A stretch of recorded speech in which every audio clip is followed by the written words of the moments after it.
Hello, good evening. Reporter Kurukshetram തത്സമയം ആലപ്പുഴ ലോക്സഭാ മണ്ഡലത്തിൽ നിന്നും ആലപ്പുഴ നഗരത്തിൽ നിന്നും പ്രേക്ഷകർക്കൊപ്പം ചേരുന്നു. എല്ലാ പ്രിയ പ്രേക്ഷകർക്കും സ്വാഗതം, വെൽക്കം.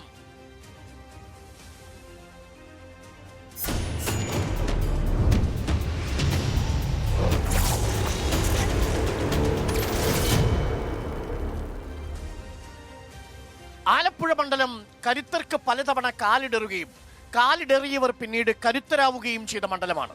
VM സുധീരനെ നോക്കൂ, വക്കം പുരുഷോത്തമനെ നോക്കൂ. അങ്ങനെ ഒരുപാട് കരുത്തർക്ക് അപ്രതീക്ഷിതമായ അടിയൊഴുക്കുകൾ നേരിടേണ്ടി വന്ന മണ്ഡലം. 1977 ശേഷമുള്ള മണ്ഡലത്തിന്റെ ചരിത്രം പരിശോധിച്ചാൽ കൗതുകകരമായ ഒരു കാര്യമുണ്ട്. 8 തവണ കോൺഗ്രസിനോടൊപ്പം പോയി, 4 തവണ ഇടതുമുന്നണിക്കൊപ്പവും. പക്ഷേ ഇടതുമുന്നണിയിലെ സിറ്റിംഗ് MP-യെ തുടർന്ന് പിന്തുണച്ച ചരിത്രം ആലപ്പുഴയ്ക്ക് 1977 ശേഷമില്ല.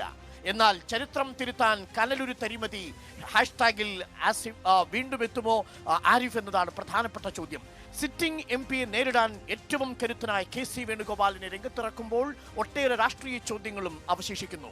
ഒപ്പം ശോഭാ സുരേന്ദ്രനുമുണ്ട് NDയിൽ കളം പിടിക്കാൻ.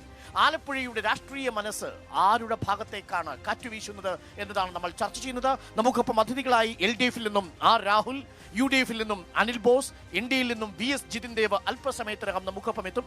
ജിതിൻ ദേവ് എത്തിക്കഴിഞ്ഞു. അപ്പോൾ നമ്മൾ ചർച്ച ആരംഭിക്കുന്നത് ഞാൻ രാഹുലിൽ നിന്നാണ്. രാഹുൽ, ഇന്ന് രാഹുൽ ഗാന്ധി ചോദിച്ച വളരെ പ്രധാനപ്പെട്ട ഒരു ചോദ്യത്തിൽ നിന്ന് നമ്മുടെ ഈ ചർച്ച ആരംഭിക്കാം. രാഹുൽ ഗാന്ധി പറയുന്നു, 2 മുഖ്യമന്ത്രിമാരെ നരേന്ദ്രമോദിയെ വിമർശിച്ചതിന്റെ പേരിൽ ജയിലിനകത്തിട്ടു. പക്ഷേ എന്നിട്ടും എന്തുകൊണ്ടാണ് പിണറായി വിജയനെ നരേന്ദ്രമോദി തൊടാത്തത്? അത് ഒരു അന്തർധാരയാണ്. രാഹുൽ ഗാന്ധി 24 മണിക്കൂറും മോദിയെ വിമർശിക്കുമ്പോൾ ആ മോദിയെ വിമർശിക്കുന്ന രാഹുൽ ഗാന്ധിയെ വിമർശിക്കാൻ പിണറായി വിജയൻ സമയം കണ്ടെത്തുന്നു. യഥാർത്ഥത്തിൽ മോദിക്ക് വേണ്ടി നിങ്ങൾ രാഹുലിനെയാണോ ആക്രമിക്കുന്നത്? ഇവിടെ രാഹുൽ ഗാന്ധിയെ സംബന്ധിച്ച് പറയുമ്പോൾ കഴിഞ്ഞ 5 വർഷക്കാലം പാർലമെന്റിലെ രാഹുൽ ഗാന്ധിയുടെ പെർഫോമൻസ് തന്നെ നോക്കിയാൽ നമുക്ക് മനസ്സിലാവും. രാഹുൽ ഗാന്ധി കഴിഞ്ഞ 5 വർഷം പാർലമെന്റിൽ എന്തായിരുന്നു അവസ്ഥ? 50% ഹാജർ പോലുമില്ലാത്തൊരു പാർലമെന്റ് അംഗമായിരുന്നു രാഹുൽ ഗാന്ധി. പാർലമെന്റിലെ പ്രധാനപ്പെട്ട വിഷയങ്ങൾ ഉയർന്നു വന്നപ്പോൾ രാഹുൽ ഗാന്ധി എവിടെയായിരുന്നു? പൗരത്വ ഭേദഗതി നിയമം പാർലമെന്റിൽ പാസ്സാക്കുന്ന സമയത്ത്, അതിന്റെ ചർച്ച നടക്കുന്ന സമയത്ത്, അതിന്റെ വോട്ടെടുപ്പ് നടക്കുന്ന സമയത്ത് രാഹുൽ ഗാന്ധി പാർലമെന്റിൽ ഇല്ല. അതുപോലെ തന്നെ പ്രധാനപ്പെട്ട NIA ആക്ട് പാർലമെന്റിൽ പാസ്സാക്കുമ്പോൾ, NIA ഭേദഗതി ആക്ട് വന്നപ്പോൾ 6 പേരാണ് എതിർത്ത് വോട്ട് ചെയ്തത്. അതിലൊന്ന് സഖാവ് AM ആരിഫാണ്, മലയാളിയായിട്ടുള്ള ഒരേ ഒരാൾ AM ആരിഫാണ്. അതുപോലെ തന്നെ രാജ്യത്ത് ഉയർന്നു വന്ന വിവിധ വിഷയങ്ങളിൽ ഇവിടെ കാശ്മീരിന്റെ വിഭജനം 370-ാം വകുപ്പ് എടുത്തു മാറ്റി. അന്ന് കോൺഗ്രസിന്റെ ഉൾപ്പെടെ രാഹുൽ ഗാന്ധിയുടെ ഉൾപ്പെടെ പ്രധാനപ്പെട്ട നേതാക്കളടക്കം കാശ്മീരിൽ വീട്ടുതടങ്കലിലായപ്പോൾ രാഹുൽ ഗാന്ധി അങ്ങോട്ട് തിരിഞ്ഞു നോക്കിയ പോലും അങ്ങോട്ട് ആദ്യം പോയത് CPM-ന്റെ ഇതേ പിണറായി വിജയന്റെ ജനറൽ സെക്രട്ടറി ആയിട്ടുള്ള സഖാവ് സീതാറാം യെച്ചൂരിയാണ്. അതിൻ്റെ പുറകെ പോയി അവിടെ ആ കാശ്മീരിൽ അവിടെ ചെന്ന് നേതാക്കളെ കണ്ടത്. അതുപോലെ രാജ്യത്ത് ഉയർന്നു വരുന്ന എല്ലാ വിഷയങ്ങളിലും, പൗരത്വ ഭേദഗതി മാത്രമല്ല, രാജ്യത്ത് മൈനോറിറ്റിയെ ബാധിക്കുന്ന പ്രശ്നങ്ങൾ, അതുപോലെ തന്നെ രാജ്യത്ത് ചെറുപ്പക്കാരെ ബാധിക്കുന്ന പ്രശ്നങ്ങൾ, രാജ്യത്ത് കർഷകരെ ബാധിക്കുന്ന പ്രശ്നങ്ങൾ, രാജ്യത്ത് വിവിധങ്ങളായി ഉയർന്നു വന്ന പ്രക്ഷോഭങ്ങളിലും സമരങ്ങളിലും മുന്നണി പോരാളികളായി ഈ പിണറായി വിജയന്റെ CPM എന്ന പാർട്ടി രാജ്യത്ത് എല്ലായിടത്തുമുണ്ട്. കനലൊരു തരി എന്നൊക്കെ കളിയാക്കുകയും ആക്ഷേപിക്കുകയും ചെയ്യുമ്പോഴും രാജ്യത്ത് എല്ലായിടത്തും ഈ പാർട്ടിയുടെ ചെങ്കൊടി പാറിക്കളിക്കുന്നുണ്ട്. അവിടെ രാഹുൽ, ഒരു പ്രധാന പ്രശ്നമുള്ളത് ഈ തെരഞ്ഞെടുപ്പിൽ പിണറായി വിജയൻ നടത്തിയ എല്ലാ മണ്ഡലങ്ങളിലൂടെയുമുള്ള യാത്രയിൽ ഏറ്റവും കൂടുതൽ സമയം ഉപയോഗിച്ച് വിമർശിച്ചത് ആരെയാണെന്ന് അറിയാമോ രാഹുലിന്? അത് ഇന്ത്യ മുന്നണിയുടെ കരുത്തനായ രാഹുൽ ഗാന്ധിയാണ്, നരേന്ദ്രമോദി അല്ല എന്നതാണ് രാഹുൽ ഗാന്ധിയുടെ വിമർശനം. നരേന്ദ്രമോദിയെ വിമർശിച്ച ഏറ്റവും പ്രധാനപ്പെട്ട നേതാവ് ആരാണെന്ന് ചോദിച്ചത് അത് പിണറായി വിജയനാണ്. പിണറായി വിജയൻ കഴിഞ്ഞ കാലങ്ങളിലെ പിണറായി വിജയന്റെ പ്രസംഗങ്ങളോ ഇടപെടലോ CPM-ന്റെ പ്രവർത്തനമോ അല്ലെങ്കിൽ പ്രക്ഷോഭങ്ങളോ നോക്കിയാൽ കോൺഗ്രസ് നടത്തിയതിന്റെ ഒരു 100 ഇരട്ടി പ്രക്ഷോഭങ്ങളും സമരങ്ങളും പ്രസംഗങ്ങളും CPM-ന്റെ നേതൃത്വത്തിലും പിണറായി വിജയന്റെ നേതൃത്വത്തിലും 70% കോൺഗ്രസിനെ വേട്ടയാടുകയും 30% മാത്രം BJP-യെ ചോദ്യം ചെയ്യുകയും ചെയ്യുന്ന അവസ്ഥയിലല്ലേ ഇപ്പോൾ രാജ്യത്തും സംസ്ഥാനത്തും BJP നടത്തുന്ന എല്ലാ കിരാതമായ നടപടികൾക്കെതിരായി പ്രക്ഷോഭങ്ങളും പ്രതിഷേധങ്ങളും നടന്നത് CPM-ആണ്. സഖാവ് പിണറായി വിജയന്റെ നേതൃത്വത്തിലാണ്. ഇവിടെ ഞാൻ നേരത്തെ പറഞ്ഞ പൗരത്വ ഭേദഗതി നിയമം പാർലമെന്റിൽ പാസ്സാക്കുന്ന സമയത്ത്, അല്ലെങ്കിൽ ആ സമയത്ത് രാജ്യമെമ്പാടും വലിയ പ്രതിഷേധങ്ങൾ ഉയർന്നു. ഈ രാജ്യത്ത്, കേരളം എന്ന സംസ്ഥാനത്ത് സഖാവ് പിണറായിയുടെ നേതൃത്വത്തിൽ കേരളത്തിൽ എല്ലായിടത്തും വലിയ പ്രതിഷേധങ്ങളും പ്രക്ഷോഭങ്ങളും ഈ നരേന്ദ്രമോദിക്കെതിരായി, അതുപോലെ തന്നെ BJP-ക്കെതിരായി, RSS-നെതിരായി വലിയ പ്രക്ഷോഭങ്ങളും ക്യാമ്പയിനും നടന്നു. അവിടെയൊന്നും ഇവരാരും ഉണ്ടായിരുന്നില്ല. അതാണ് ഞങ്ങൾ സൂചിപ്പിച്ചത്. അനിൽ ബോസ്, രാഷ്ട്രീയ വിഷയത്തിൽ നിന്ന് തന്നെ നമുക്ക് തുടങ്ങാം. എന്താണ് രാഹുൽ ഗാന്ധി പറഞ്ഞുകൊണ്ടിരിക്കുന്നത്? ഈ മുഖ്യമന്ത്രിയെ എന്തുകൊണ്ട് മോദി ജയിലിൽ അടയ്ക്കുന്നില്ല? അപ്പോൾ നിങ്ങൾ കേരള മുഖ്യമന്ത്രിയെ ജയിലിൽ അടയ്ക്കുന്നത് കാണാൻ വേണ്ടിയിരിക്കുകയാണ്. നിങ്ങളുടെ പിന്തുണ പ്രഖ്യാപിച്ച് 19 ഇടങ്ങളിൽ നിങ്ങൾക്കൊപ്പം സ്ഥാനാർത്ഥിയെ നിർത്തിയിട്ടുണ്ട് ഈ CPIM. രാഹുൽ ഗാന്ധി ആ അർത്ഥത്തിൽ പിണറായി വിജയനെ ലക്ഷ്യമിടുന്നതും ശരിയാണോ? ഒന്ന്, ഇന്ത്യൻ പാർലമെന്റിലെ അംഗസംഖ്യ എന്ന് പറയുന്നത് 543 ആ 543 പേരിൽ 3 പേർ മാത്രമുള്ള ഒരു പാർട്ടിയുടെ പ്രതിനിധിയാണ് ഇപ്പോൾ ഇവിടെ വലിയ വിമർശനങ്ങൾ ഉന്നയിച്ചത്. അദ്ദേഹം പറഞ്ഞ ആക്ഷേപങ്ങളിൽ ഏറ്റവും പ്രധാനമായി ആലപ്പുഴ MP ഇന്ത്യൻ പാർലമെന്റിൽ ഒരു ആക്ടിനെതിരായി വോട്ട് ചെയ്തു, ഒരു മലയാളി വോട്ട് ചെയ്തു. അദ്ദേഹം ഏറ്റവും ശ്രേയസ്കരമായി പറഞ്ഞ വരിയാണ്. എന്തേ CPM ആകെ 3 പേരുള്ള മറ്റ് 2 CPM MPമാർ എന്തുകൊണ്ടാണ് വോട്ട് ചെയ്യാഞ്ഞത്? മലയാളിയുടെ കാര്യം ഞാൻ പറഞ്ഞു. മോശം, നിങ്ങൾ സംസാരിച്ചുകൊണ്ട് ഔചിത്യമില്ലായ്മ കാണിക്കുന്നത്. തെറ്റ് പറഞ്ഞല്ല, കാര്യമാ പറഞ്ഞത്. 3 MPമാരുള്ള CPM-ന് അവർക്കൊന്നിച്ച് വോട്ട് ചെയ്യാൻ എന്തുകൊണ്ട് സാധിച്ചില്ല? 3 MPമാരെ ആകെ ഇന്ത്യൻ പാർലമെന്റിലുള്ളൂ. CPM-ന് 3 MPമാർ മാത്രമേ CPM-നുള്ളൂ. ആ 3 MPമാർക്ക് ഒന്നിച്ച് വോട്ട് ചെയ്യാൻ കഴിയാത്തത് എന്തെന്ന് വിശദീകരിക്കണം. ഒന്ന്. പിന്നെ രാഹുൽ ഗാന്ധി എന്തുകൊണ്ട് പാർലമെന്റിൽ പോയില്ല? രാഹുൽ ഗാന്ധി നരേന്ദ്രമോദിക്കെതിരെ സമരം ചെയ്തില്ല. പാർലമെന്റിൽ അദ്ദേഹം പെർഫോമൻസ് നടത്തുന്നില്ല. എന്തൊരു വിരോധാഭാസമാണ്! ഇത്രയും നീചവും നികഷ്ടവുമായി രാജ്യത്തെ വിവിധയിടങ്ങളിൽ 20-ലധികം കേസുകൾ രാഹുൽ ഗാന്ധിക്കെതിരെ ചാർത്തിയത് BJP-യുടെ ഗവൺമെന്റ് അല്ലേ? അദ്ദേഹത്തിന്റെ വീട്ടിൽ നിന്ന് ഇറക്കിവിട്ടത് BJP ഗവൺമെന്റ് അല്ലേ? അദ്ദേഹത്തിനെ അയോഗ്യനാക്കാൻ കോടതി വിധികളിൽ പോലും തിരിമറി നടത്തി. അതായത് ഒരു കോടതി വിധി വന്ന് അതിന്റെ സർട്ടിഫിക്കറ്റ് കോപ്പി പുറത്തു വരുന്നതിന് മുമ്പ് ലോക്സഭാ സ്പീക്കർ ഉത്തരവിറക്കുന്നവരുടെ നമ്മൾ കണ്ടില്ലേ? അപ്പൊ അത്രയും വൈരാഗ്യ ബുദ്ധിയോടുകൂടി ഒരു പ്രതിപക്ഷ രാഷ്ട്രീയ പാർട്ടിക്കോ നേതാക്കൾക്കോ കൊടുക്കേണ്ട 1% പോലും ബഹുമാനം കൊടുക്കാതെ അദ്ദേഹത്തെ ആക്രമിക്കണമെങ്കിൽ എന്തുകൊണ്ടാണ് ആക്രമിക്കുന്നത്? അന്നും ഇന്നും വിട്ടുവീഴ്ചയില്ലാത്ത പോരാട്ടം, മടിയിൽ കനമില്ലാത്തത് കൊണ്ടാണ്. വളരെ കൃത്യമായ പോരാട്ടം നടത്തുന്നതുകൊണ്ടാണ് BJP അദ്ദേഹത്തെ ഭയക്കുന്നത്. പിന്നെ പൗരത്വ നിയമവുമായി ബന്ധപ്പെട്ട് സമരം നടത്തിയിട്ടുണ്ട്. രാജ്യത്ത് ഏറ്റവും കൂടുതൽ സമരം നടത്തിയിട്ടുള്ളത് കോൺഗ്രസ് ആണ്. രാജ്യത്ത് ഏറ്റവും കൂടുതൽ സമരം നടത്തിയിട്ടുള്ളത് അതിൽ 61-ലധികം സമരങ്ങൾ, അതിൽ 10-ലധികം സമരങ്ങളിൽ ഷഹീൻ ബാഗ് അടക്കം പങ്കെടുത്ത ഒരാളാണ് ഞാൻ. ആലപ്പുഴയിൽ നിന്ന് ഉമ്മൻചാണ്ടി, രമേശ് ചെന്നിത്തല അടക്കമുള്ള എത്രയോ നേതാക്കൾ ഇവിടെ എല്ലാം സമരം നടത്തി. നിങ്ങളുടെ സീതാറാം യെച്ചൂരി പങ്കെടുത്തിട്ടുണ്ട്. ഞാൻ വേണേൽ ഇപ്പൊ ഫോട്ടോ ഇട്ട് തരാം. ഞാനും സീതാറാം യെച്ചൂരിയും കൂടെ ഒന്നിച്ച് പങ്കെടുക്കുന്ന പ്രതിഷേധ സമരങ്ങളുടെ ഇട്ട് തരാം. D രാജ ഉൾപ്പെടെ പങ്കെടുക്കുന്ന പരിപാടിയിൽ പങ്കെടുത്തിട്ടുള്ള ആളെ ഞാൻ. അവിടുത്തെ തൊഴിലാളി സമരങ്ങളിൽ, ലേബർ കോഡിനെതിരെ നടന്നിട്ടുള്ള സമരങ്ങളിൽ ഞങ്ങൾ ഒന്നിച്ചെന്ന് പറഞ്ഞാൽ ഞാൻ ഒരു തൊഴിലാളി സമരത്തിന്റെ CPM മാത്രം ഏറ്റെടുക്കേണ്ടതില്ല. അല്ല, സമരമല്ല. ഇവിടെ ഇന്ത്യ സഖ്യം എന്ന് പറയുന്നത് എന്താണ്? ഇന്ത്യ സഖ്യം എന്ന് പറയുന്ന 28 പാർട്ടികളുടെ കൂട്ടായ്മയാണ്. ആ 28 പാർട്ടികളിൽ ഒന്നാണ് CPM. അതുകൊണ്ടാണ് സിറ്റിംഗ് സീറ്റിൽ ഞങ്ങൾ മത്സരിച്ച 7 സീറ്റുകൾ കേരളത്തിന് പുറത്ത് CPM-ന് ഞങ്ങൾ കൊടുത്തിട്ടുള്ളത്. നിങ്ങൾ ഏകദേശം 100ഓളം സീറ്റുകൾ ഇന്ത്യ മുന്നണിക്ക് വേണ്ടി ത്യാഗം സഹിച്ച് നിങ്ങൾ കൊടുത്തിട്ടുണ്ട് എന്നത് അഭിനന്ദനാർഹമായ കാര്യമാണ്. പക്ഷേ കേരളത്തിലെ മുഖ്യമന്ത്രി പിണറായി വിജയനെ ജയിലിലടയ്ക്കാൻ രാഹുൽ ഗാന്ധിക്ക് എന്താ ഇത്ര തിടുക്കം? പിണറായി വിജയനെ ജയിലിലടയ്ക്കുക എന്നുള്ളതല്ല പ്രശ്നം. പിണറായി വിജയൻ ഈ കാലഘട്ടത്തിലൊന്നും കർണാടക നിയമസഭാ തെരഞ്ഞെടുപ്പ് നടന്നു. അവിടെ CPM മത്സരിക്കുന്നില്ലല്ലോ. അവിടെ നേർക്കുനേർ BJP-ക്കെതിരെ ഫൈറ്റ് ചെയ്യാണ് നമ്മള്, ഇല്ലേ? അങ്ങനെ നേർക്കുനേരെ ഫൈറ്റ് ചെയ്യുമ്പോൾ ഇന്ത്യ സഖ്യത്തിൽ നിൽക്കുന്നത്. ഇപ്പൊ കേരളത്തിൽ നമ്മൾ LDF-ഉം UDF-ഉം മത്സരമായി ഇവിടെ മത്സരിക്കുന്നത് നമുക്ക് മനസ്സിലാവും. പക്ഷെ കർണാടക പോലെ മുഴുവൻ സീറ്റിലും BJP-യും കോൺഗ്രസും നേർക്കുനേർ മത്സരിക്കുന്ന ഒരു സ്പേസും ഇല്ലാത്ത CPM-ന്റെ കർണാടകയിൽ പോയി കോൺഗ്രസിനെതിരായി പ്രചരണം നടത്തിയ ആളാ മുഖ്യമന്ത്രി. ആ മുഖ്യമന്ത്രിയെ വിമർശിക്കും. മുഖ്യമന്ത്രി എന്തുകൊണ്ട് ഇത് ചെയ്യുന്നു എന്ന് ഞങ്ങൾ സംശയിക്കും.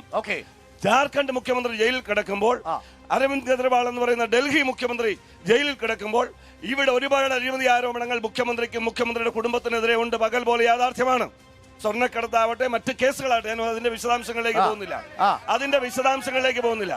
എൻഫോഴ്സ്മെന്റ് ഡയറക്ടറേറ്റ് അടക്കം വന്നിട്ടുള്ള ആദായ നികുതി ബഹളം വെച്ചാലൊന്നും ഞാൻ നിർത്തത്തില്ല. വേറെ വല്ല പണിയും നോക്ക്. ആ കാര്യത്തിലൊക്കെ അതിനൊക്കെ എനിക്ക് നല്ല തന്റെ ആദായ നികുതി റിട്ടേൺ ട്രൈബ്യൂണൽ വരെ കുറ്റക്കാരെന്ന് കണ്ടെത്തിയ നടപടികളിൽ ഇതുവരെ മെല്ലെപ്പോക്ക് സമീപനം BJP സ്വീകരിക്കുമ്പോൾ കേരളത്തിൽ CPM ഇടതുമുന്നണി, പ്രത്യേകിച്ച് മുഖ്യമന്ത്രി BJP-ക്ക് വിടുപണി ചെയ്യുന്നതുകൊണ്ടാണ് എന്ന സംശയം. നിങ്ങളുടെ സ്ഥാനാർത്ഥി ശോഭാ സുരേന്ദ്രൻ ആറ്റിങ്ങലിൽ നിന്ന് വോട്ട് പിടിച്ചു. പക്ഷേ ഇവിടെ നിങ്ങൾ നേരിടാൻ പോകുന്നത് KC വേണുഗോപാലിനെയും ആരിഫിനെയുമാണ്. നിങ്ങൾക്ക് എവിടെയാണ് ആലപ്പുഴയിൽ സ്ഥാനം എന്നാണ് ചോദിക്കുന്നത്. എന്തു പറഞ്ഞാണ് നിങ്ങൾ വോട്ട് ചോദിക്കാൻ പോവുക എന്നത് വളരെ പ്രധാനപ്പെട്ട ചോദ്യമല്ലേ? ആലപ്പുഴയിൽ BJP-യുടെ സ്ഥാനം ജൂൺ മാസം 4-ാം തീയതി വോട്ടെണ്ണി കഴിയുമ്പോൾ അങ്ങേക്ക് ഉൾപ്പെടെയുള്ള കേരളത്തിലെ മാധ്യമപ്രവർത്തകർക്കും പൊതുസമൂഹത്തിനും മനസ്സിലാവും. അതിപ്പോ എല്ലാവർക്കും മനസ്സിലാവും. അതെ, മനസ്സിലാവുന്നില്ലേ അവർ പറഞ്ഞത്? മനസ്സിലാകും. അത്ര കോൺഫിഡൻസേ ഉള്ളൂ. അല്ല, അങ്ങേക്ക് മനസ്സിലാവുന്നത്. എന്റെ കോൺഫിഡൻസ് അങ്ങേ ബോധ്യപ്പെടുത്താൻ എനിക്ക് ആവശ്യമില്ലല്ലോ. അത് അങ്ങേക്ക് മനസ്സിലാവും, അങ്ങയുടെ സഹപ്രവർത്തകർക്ക് മനസ്സിലാവും, കേരളത്തിന്റെ പൊതുസമൂഹത്തിന് മനസ്സിലാവും, എല്ലാവർക്കും മനസ്സിലാവും. അത് ഒരു സംശയവും നിങ്ങൾക്ക് വേണ്ട. ആലപ്പുഴയിൽ എന്താ സംഭവിക്കാൻ പോകുന്നത് കാത്തിരുന്ന് കാണുക. ഞാൻ ഈ പറയുന്നത് പോലെ വെറുതെ ആവശ്യമില്ലാത്ത രാഹുൽ ഗാന്ധി പറയുന്നത് പോലും, സീതാറ യെച്ചൂരി പറയുന്നത് പോലും, പിണറായി വിജയൻ പറയുന്നത് പോലും ഒന്നും നമ്മൾ വെറുതെ ഇങ്ങനെ വാഗ്ദാനങ്ങൾ പറഞ്ഞ് ഇങ്ങനെ ചെയ്യേണ്ടതില്ല. ജൂൺ മാസം 4-ാം തീയതി കൃത്യമായ പിക്ചർ ശ്രീ അരുൺകുമാർ എന്ന് പറയുന്ന കേരളത്തിലെ മുതിർന്ന മാധ്യമ പ്രവർത്തകൻ ഞെട്ടലോടെ കേരളത്തിലെ ബിജെപിയുടെ വളർച്ച ഏതാ ശോഭ നിങ്ങൾ ഞെട്ടിക്കോ? ശോഭ ഞെട്ടുകയോ ശോഭ ഞെട്ടിക്കോ എന്നുള്ളത് നിങ്ങൾ വിഷമിക്കാതിരിക്കുന്നേ, നിങ്ങൾ കാത്തിരിക്കുന്നേ. എന്തിനാണ് ഇത്ര ധൃതി? അങ്ങ് കാത്തിരിക്കൂ. ശോഭാ സുരേന്ദ്രൻ എന്ന് പറയുന്ന സ്ഥാനാർത്ഥി 10,000-ന് മുകളിൽ വോട്ട് വാങ്ങി വിജയിച്ച് കേന്ദ്ര മന്ത്രിയായി അങ്ങേക്ക് കേരളത്തിൽ നിന്നുള്ള ഒരു വനിതാ ക്യാബിനറ്റ് മന്ത്രി എന്ന നിലയിൽ ആദ്യത്തെ ഇന്റർവ്യൂ ശ്രീ അരുൺകുമാർ. എനിക്കത് ഇഷ്ടപ്പെട്ടു. അതിൽ ഞാൻ പ്രത്യേകം എനിക്കൊരു താങ്ക്സ് ഞാൻ അഡ്വാൻസ് ആയിട്ട് അറിയിക്കുന്നു. പക്ഷെ ഒരു വളരെ പ്രധാനപ്പെട്ട പ്രശ്നമുണ്ട്. അങ്ങനെ വിജയിക്കണമെങ്കിൽ KC വേണുഗോപാലിനെ മറികടക്കണം, ആരിഫിനെ മറികടക്കണം. നിലവിൽ ഈ മണ്ഡലത്തിൽ കഴിഞ്ഞ നമ്മുടെ KS രാധാകൃഷ്ണൻ പിടിച്ച പരമാവധി വോട്ട് 1.25 ലക്ഷം, 1,87,000 മറ്റോ ആണ്. പക്ഷെ ഇനി 1.5 ലക്ഷം വോട്ട് പിടിക്കണേ. അത് എവിടെ പിടിക്കും? 2019 മുമ്പ് നടന്ന ഇലക്ഷനിൽ BJPക്ക് എത്ര വോട്ടുണ്ടായിരുന്നു നിങ്ങൾക്ക് അറിയില്ലേ? 2014 നടന്ന ഇലക്ഷനിൽ BJPക്ക് എത്ര വോട്ടുണ്ടായിരുന്നു? BJPയുടെ വളർച്ച അങ്ങ് കണ്ടില്ലെന്ന് അടിക്കരുത്.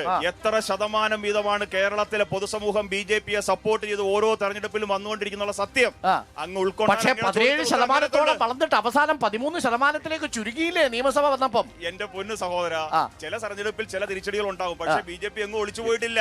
BJP ഇത്തവണ ആലപ്പുഴയിൽ മത്സരിക്കും. അങ്ങ് എഴുതി വെച്ചോ, റെക്കോർഡ് വെച്ചോ, നമുക്ക് വീണ്ടും സംസാരിക്കാം. ആലപ്പുഴയിൽ മത്സരിക്കുന്നത് ജയിക്കാൻ വേണ്ടിയാണ്, ഒരു സംശയം വേണ്ട. ഒരു സംശയം അപ്പൊ തൃശ്ശൂർ മത്സരിക്കുന്നത് തോക്കാൻ വേണ്ടിയാണോ എന്നാ ചോദിച്ചത്? ആലപ്പുഴയിലെ കാര്യം പറയുമ്പോൾ ഞാൻ ഇതിനാണ് ആഗോളതാരത്തെ പറ്റി ചർച്ച ചെയ്യുന്നത്. ഒരു കാര്യം, ഒരു സംശയമുള്ളതേ, ഞാൻ ഈ പോകുന്ന മണ്ഡലങ്ങളിലെല്ലാം BJPക്കാർ എന്ന് പറയുന്ന ഒരു പ്രധാനപ്പെട്ട കാര്യം, ഈ മണ്ഡലത്തിൽ ഞങ്ങളുടെ BJP സ്ഥാനാർത്ഥി ജയിച്ചു വന്ന കേന്ദ്രമന്ത്രിയാ. നിങ്ങൾ 20 മണ്ഡലത്തിലും കേന്ദ്രമന്ത്രിമാരാവാൻ പറ്റുന്ന ആൾക്കാരെയാണോ നിർത്തിയിരിക്കുന്നത്? അങ്ങ് ജയിപ്പിച്ചു നോക്കൂ. 20 മന്ത്രിമാരെ അങ്ങനെ കിട്ടിയ അഭിമാനമല്ലേ? ഒരു മലയാളി എന്ന നിലയിൽ അരുൺകുമാറിന് അഭിമാനിച്ചൂടെ? 20 മന്ത്രിമാർ കേരളത്തിൽ നിന്നുണ്ടായാൽ 8 പേര് തെക്കോടൊക്കെ നടന്നില്ലേ ഒരു കാലഘട്ടത്തില്? മൻമോഹൻ സിംഗിന്റെ ഗവൺമെന്റ് കാലഘട്ടത്തിൽ 8 പേര് തെക്കപ്പൊക്കെ നടന്നിട്ട് വെറുതെ തെക്കോടൊക്കെ നടന്നില്ലേ? പ്രധാനമൊന്നുമില്ലായിരുന്നല്ലോ. 20 പേര് ജയിച്ചു വന്നാൽ 20 മന്ത്രിമാരുള്ള ഒരു സംസ്ഥാനത്തിലെ ഒരു മാധ്യമ പ്രവർത്തകൻ നിലയിൽ അരുൺകുമാറിന്റെ അഭിമാനം എത്രത്തോളം? അത് എനിക്ക് ഇഷ്ടപ്പെട്ടു.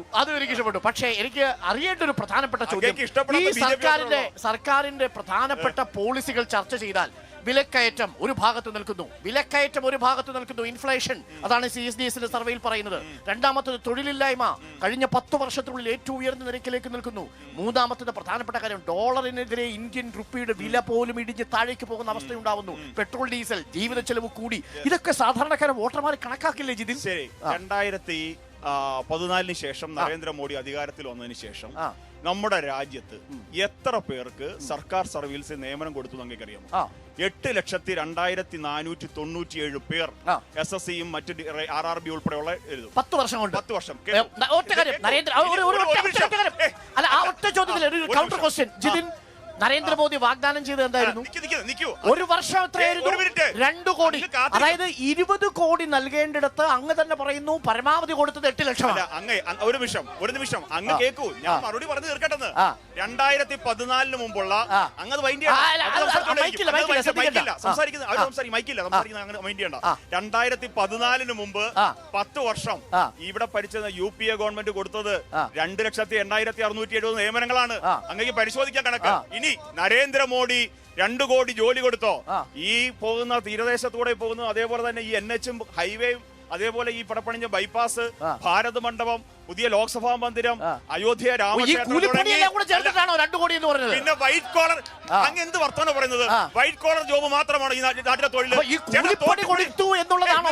എന്താണ് തോട്ടിപ്പടി എടുക്കുന്നത്? അന്തസ്സുള്ള ജോലിയാണ്. അതാണോ വലിയ വാഗ്ദാനം? ഈ നാട്ടിലെ തോട്ടിപ്പണി ചെയ്യുന്നവന് അന്തസ്സോടെ ചെയ്യുന്നത്, ശുചിത്വ തൊഴിലാളി അന്തസ്സോടെ ചെയ്യുന്നത്, ഈ നാട്ടിലെ മണ്ണെടുക്കാൻ പോകുന്നവന് അന്തസ്സോടെ ചെയ്യുന്നത്, ഈ നാട്ടിലെ പുല്ല് പറിക്കാൻ പോകുന്നവന് അന്തസ്സോടെ ചെയ്യുന്നത്, എല്ലാ ജോലിക്കും ഉണ്ട്. അല്ലാതെ അരുൺകുമാർ മാത്രമല്ല. അത് ഒറ്റ കണക്കേ ഉള്ളൂ ജിതിൻ. അതായത് IIT പാസ്സായിട്ട് വരുന്ന ചെറുപ്പക്കാരുടെ നോക്കൂ, IIT പാസ്സായിട്ട് വരുന്നവരെ, ഡിഗ്രി ബിരുദം പാസ്സായിട്ട് വരുന്നവരെ അവർക്ക് കൊടുക്കാൻ തൊഴിൽ എവിടെ? സഹോദര, IIT പാസ്സായി വരുന്ന എഞ്ചിനീയർമാർ റോഡ് ഡിസൈൻ ചെയ്യും, കെട്ടിടങ്ങൾ ഡിസൈൻ ചെയ്യും. അതിന് താഴെയുള്ള ഉദ്യോഗസ്ഥർ അത് നടപ്പിലാക്കാൻ ശ്രമിക്കും. താഴെയുള്ള പാവപ്പെട്ട ലേബർമാർ, തൊഴിലാളികൾ, അന്നന്ന് പണിയെടുത്ത് കുടുംബം പോറ്റുന്നവൻ ജോലി ചെയ്തത് നടപ്പിലാക്കും. ഒറ്റ ചോദ്യം, എന്തിനാണ് ഇത് പുച്ഛിക്കുന്നത്? നമ്മുടെ റെയിൽവേയിൽ എത്ര വേക്കൻസി ഉണ്ട് സാർ? റെയിൽവേയിലെ വേക്കൻസി ഒക്കെ നികത്തപ്പെടും സാറേ. അങ്ങ് ഇതൊക്കെ വിടും. റെയിൽവേയിൽ മാത്രം നാട്ടിലെ ജനങ്ങൾക്ക് ജീവിക്കാൻ ആവശ്യമായ സാഹചര്യം ഒരുക്കിയത് മോദി സർക്കാരാണ്. ഈ നാട്ടിലെ അടിസ്ഥാന സർക്കാരാണ്. പറയൂ, ആലപ്പുഴ മണ്ഡലത്തിലെ രാഷ്ട്രീയം പോലെ. ആലപ്പുഴ മണ്ഡലത്തിലെ കൃത്യമായി തന്നെ ഇടതുപക്ഷത്തോട് എപ്പോഴും ചേർന്ന് നിൽക്കുന്ന ഒരു മണ്ഡലം ആലപ്പുഴ. KC വേണുഗോപാലിനോട് നിന്നുകൊണ്ട് മനസ്സിലാക്കിക്കൊണ്ടാണ് ജനങ്ങൾ ഇപ്പൊ കഴിഞ്ഞ പ്രാവശ്യം AM ആരിഫിനെ വോട്ട് ചെയ്ത് വിജയിപ്പിച്ചത്. ഇത്തവണ അവർ ആ രീതിയിൽ തന്നെ നമുക്കറിയാം. ഈ KC വേണുഗോപാലിനെ ഇവിടെ വിജയിപ്പിച്ചു കഴിഞ്ഞാൽ അവിടെ രാജസ്ഥാനിൽ അവിടെ ഒരു BJPയുടെ MP കിട്ടുന്നുള്ളത് നമുക്ക് വ്യക്തമായിട്ട് തന്നെ അറിയാം. തീർച്ചയായിട്ടും അതല്ല, അങ്ങനെയല്ല. അതിലല്ലല്ലോ നമുക്ക് ആലപ്പുഴയിൽ കൃത്യമായി തന്നെ ഇവിടെ ഇടതുപക്ഷത്തിന്റെ മനസ്സറിഞ്ഞ് വർത്തമാനം പറയാനും ഏത് ആവശ്യത്തിനും പ്രവർത്തിക്കാനും സാധിക്കുന്ന AM കഴിഞ്ഞ 5 വർഷക്കാലം ജനങ്ങൾക്ക് വേണ്ടിയുള്ള ആവശ്യങ്ങൾക്ക് ഇന്ത്യ മുന്നണി അധികാരത്തിൽ വരികയാണെങ്കിൽ കേന്ദ്ര ക്യാബിനറ്റ് പദവിയുള്ള ഒരു വകുപ്പായിരിക്കും KC വേണുഗോപാൽ. മന്ത്രിമാർ ഉൾപ്പെടെ നേരത്തെ ആലപ്പുഴയിലെ കഴിഞ്ഞ 5 വർഷം കഴിഞ്ഞ മുമ്പത്തെ UPA ഗവൺമെന്റില് ആലപ്പുഴയിൽ നിന്ന് 6 മന്ത്രിമാരുണ്ടായിരുന്നത്. ആലപ്പുഴയ്ക്ക് എന്ത് പ്രയോജനം ഉണ്ടായത്? ഈ പറഞ്ഞ 5 മന്ത്രിമാരെ കൊണ്ട് ഉണ്ടാകാത്ത കാര്യങ്ങളാണ് ബൈപ്പാസ്, ആലപ്പുഴ ബൈപ്പാസ് ഇവിടെ പൂർത്തീകരിച്ചത് AM ആരിഫാണ്, വേറെ ആരുമല്ല. അപ്പൊ അത്തരത്തിലുള്ള വികസനങ്ങൾ ഉണ്ടാകണമെന്നുണ്ടെങ്കിൽ ജനപക്ഷമായിട്ടുള്ള ആരിഫ് ജയിക്കണം. ആര് ജയിക്കണം? എന്തുകൊണ്ട് ജയിക്കുന്ന വെച്ചാൽ ജനങ്ങൾക്ക് വിശ്വാസമുള്ള ഒരു നേതാവാണ് AM ആരിഫ്. ഈ സ്പീക്കറെ ഒറ്റക്കക്ഷിയെ തെരയുമ്പം ഈ ആരിഫിന്റെ വോട്ട് കൂട്ടത്തില്ലല്ലോ കോൺഗ്രസിൽ. എങ്ങനെ ഏറ്റവും വലിയ ഒറ്റക്കക്ഷിയെ തെരയുമ്പോഴേ നിങ്ങൾ ആരിഫിനെയാണ് ജയിപ്പിക്കുന്നതെങ്കിൽ KCയെ പരാജയപ്പെടുത്തിയാൽ ഒരു അവസര നഷ്ടമാവില്ല. നിലപാടെന്ന സാധനം ഉണ്ടറിയാം. ഇന്നിപ്പോ CAA പോയപ്പോഴത്തേക്ക് നാട്ടുകാരൊക്കെ പറഞ്ഞിട്ട് ന്യൂനപക്ഷത്തെ പറഞ്ഞ കാര്യമുണ്ട്. നിങ്ങളുടെ കൂടെ ഞാൻ കണ്ടിരിക്കും, നിങ്ങൾക്കെതിരെ ഞാൻ പ്രവർത്തിക്കത്തില്ല, നിങ്ങൾക്ക് എന്നെ വിശ്വസിക്കാം. ആ വിശ്വാസമാണ് ഹാരിഫ് അവിടെ കാണിച്ചത്. അത് KC ഈ പറഞ്ഞ നിങ്ങളുടെ ഈ പറഞ്ഞ നമ്മുടെ കോൺഗ്രസിന്റെ UDFന്റെ ഒക്കെ ഏറ്റവും വലിയ നേതാവുണ്ടല്ലോ, പുള്ളി എന്താ 20-ാം തീയതി ഉച്ച കഴിഞ്ഞ് പറയാന്ന് പറഞ്ഞ ഇന്നിപ്പോ എത്ര ദിവസം അതിന്റെ ആലോചിക്കണം. ഇതിവിടെ എന്നെ അത് നിങ്ങൾ കുത്തി ചോദിക്കത്തില്ലേ ഓരോ കാര്യങ്ങൾ? അപ്പൊ NICA കാര്യങ്ങൾക്ക് ഉറപ്പുള്ള കാര്യം ന്യൂനപക്ഷത്തിനെ എങ്ങനെ ചതിക്കാൻ പറ്റുമോ അത് ചതിച്ചിരിക്കുക തന്നുകയും ഈ ചിരിച്ചുകൊണ്ട് ഈ എല്ലാ പല്ലും ചിരിച്ചുകൊണ്ട് KC വേണുഗോപാലിന് ഈ ആലപ്പുഴ ന്യൂനപക്ഷത്തെ ചതിക്കാൻ പറ്റുകയല്ല. ഇന്ത്യ ഗവൺമെന്റിന്റെ തന്നെ ഒരു വിങ്ങാണ് സാമ്പിൾ സർവേ ഓഫ് ഇന്ത്യ എന്ന് പറയുന്നത്. സാമ്പിൾ സർവേ ഓഫ് ഇന്ത്യ നടത്തിയ പഠനത്തിൽ കാണിച്ചിരിക്കുന്നത് ഇന്ത്യയുടെ ജീവിത ചെലവ് 10 ഇരട്ടിയായിട്ട് കൂടിയെന്ന് 2014 നിന്ന് 2024 എത്തുമ്പോൾ 10 ഇരട്ടിയായിട്ട് കൂടുന്നു. ഇതിന് ഒരു മറുപടി പറയണ്ടേ? മറുപടി പറയും. തീർച്ചയായിട്ടും ആലപ്പുഴ ആരിഫിനുള്ളതാണ്. ജോലിയുടെ കാര്യം BJPയുടെ നേതാവിനോടാണ്. ശോഭാ സുരേന്ദ്രൻ 25 ലക്ഷം ഇല്ലാത്തതുകൊണ്ട് ഒരു പോസ്റ്റിംഗ് കൊടുക്കാത്ത BJPക്കാര് പിന്നെ എങ്ങനെ സാധാരണക്കാരൻ ജോലി കൊടുക്കുന്ന ശോഭാ സുരേന്ദ്രന്റെ വോയിസ് സോഷ്യൽ മീഡിയയിലൊക്കെ വ്യാപകമാണ്. 25 ലക്ഷം വേണം എനിക്ക് പ്രധാനപ്പെട്ട പോസ്റ്റ് പിടിച്ചെടുക്കാനാണ്. അങ്ങനെയുള്ള അതിനെ കുറിച്ച് മറുപടി പറയണം. അതുപോലെ ഇന്ത്യയിലെ എത്ര അഭ്യസ്ത വിദ്യരുണ്ട്. അഭ്യസ്ത വിദ്യർക്ക് ഇത് നേരത്തെ ഇദ്ദേഹം പറഞ്ഞ തോട്ടുപണിയാണോ BJP കൊടുക്കാൻ പോകുന്നത്? ആലപ്പുഴ ആരിഫിന് തന്നെ. ആലപ്പുഴ എന്താ അവസ്ഥ? 29 ലക്ഷം കോടി രൂപയാണ് ഈ പറഞ്ഞിട്ടുള്ള എന്റെ സുഹൃത്ത്, അദ്ദേഹത്തിന്റെ പേരെനിക്കറിയില്ല, ജിതിൻ സംസാരിച്ചതിൽ പറഞ്ഞു 29 കോടി രൂപയാണ് ഇപ്പോൾ റേഷൻ വിഹിതത്തില് ഈ ഗവൺമെന്റിന് കൊടുക്കാതെ നട്ടലുള്ള കേരളത്തിന്റെ എന്താ പറയാ വളരെ ക്യാപ്റ്റനായിട്ട് നിൽക്കുന്ന പിണറായി സഖാവിന് ഫണ്ട് കൊടുക്കാതെ നിന്നുകൊണ്ട് പുലമ്പിക്കൊണ്ടിരിക്കുക. 29 കോടി എന്റെ അക്കൗണ്ടിൽ എന്റെ അക്കൗണ്ടിൽ 15 ലക്ഷം രൂപ തരൂന്ന് പറഞ്ഞിരുന്നു. അവര് തന്നില്ലല്ലോ. 15 ലക്ഷം രൂപ എന്റെ അക്കൗണ്ടിൽ വന്നില്ല. നിങ്ങള്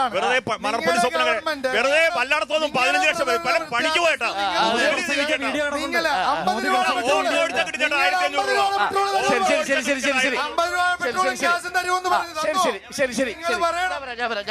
എന്താണ് ആലപ്പുഴ മണ്ഡലത്തിന്റെ രാഷ്ട്രീയം? പറഞ്ഞോ.